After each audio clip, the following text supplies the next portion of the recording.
এবার ফারহানের নতুন সিনেমায় নায়িকা হিসাবে থাকছেন ওপার বাংলার জনপ্রিয় নায়িকা শ্রাবন্তী।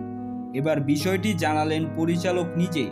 বিস্তারিত জানাচ্ছি তার আগে আপনি যদি আমার চ্যানেলে নতুন হয়ে থাকেন তাহলে চ্যানেলটি সাবস্ক্রাইব করে পাশেই থাকুন। ধন্যবাদ। আমরা যারা বাংলা নাটক দেখে থাকি তাদের সবারই ফারহানের অভিনয় সম্পর্কে জানা আছে। তার অভিনয়ের প্রশংসা সবাইকেই করতে হবে। বর্তমান সময়ে বাংলা নাটকে ফারহান জনপ্রিয়তার শীর্ষে রয়েছে। আর এই জনপ্রিয়তাকে কেন্দ্র করে শোনা গেল নতুন খবর। ওপার বাংলার পরিচালকরা ফারহানকে নিয়ে নতুন একটি সিনেমা বানাতে চায়। আর তার বিপরীতে নায়িকা হিসেবে থাকবেন টলিউডের জনপ্রিয় নায়িকা শ্রাবন্তী চ্যাটার্জি।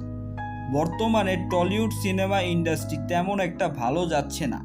তারা তাদের ইন্ডাস্ট্রিকে সচল করতে নতুন পরিকল্পনা করছে। তারা এখন বেশিরভাগ সিনেমাই যৌথ প্রযোজনা করছেন। ওই পরিচালক ফারহানের সম্পর্কে বলেন, বাংলাদেশে ফারহানের অনেক জনপ্রিয়তা রয়েছে। আর আমার কাছে ফারহানের অভিনয় অনেক ভালো লাগে। সবকিছু ভালো মতো হলে খুব শীঘ্রই এই সিনেমাটি ঘোষণা আসবে। সো ভিউয়ার্স, এই বিষয়টি নিয়ে আপনাদের কি মতামত কমেন্ট করে জানাতে ভুলবেন না। ধন্যবাদ।